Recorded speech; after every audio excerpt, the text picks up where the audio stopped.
Hi, this is a film review about the movie Amadeus, directed by Milos Forman.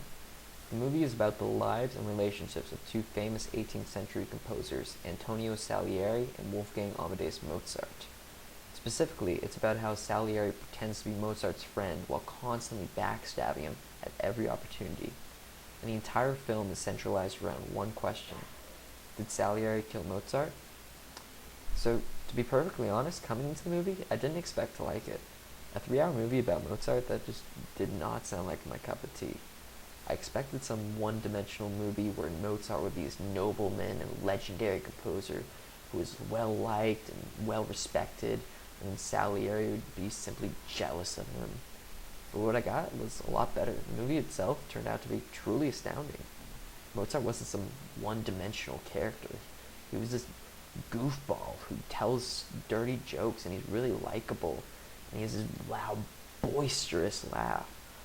And Salieri isn't simply jealous of Mozart music, he's tortured by it. Every time he hears it, he recognizes that it's greater than anything he could possibly make.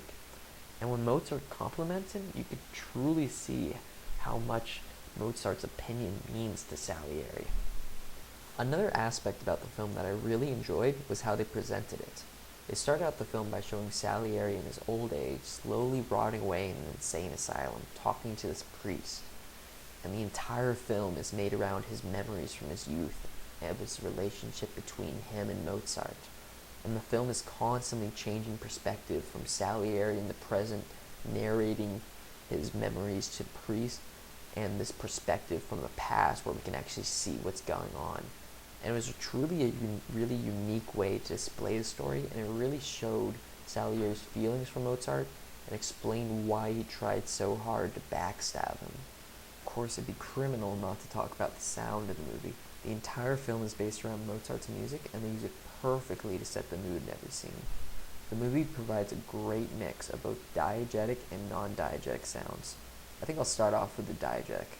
So many parts were set around an opera or Mozart playing to a crowd, and you can really tell, based on what he's playing, the mood of the scene, and how he's doing in particular.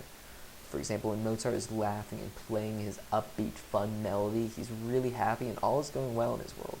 And then after his dad's death, when you're at this opera and it's really ominous, you can really tell that his dad's death really had an emotional impact on him. Now, what the film does even better than diegetic sounds are the non-diegetic sounds, and two particular scenes come to mind.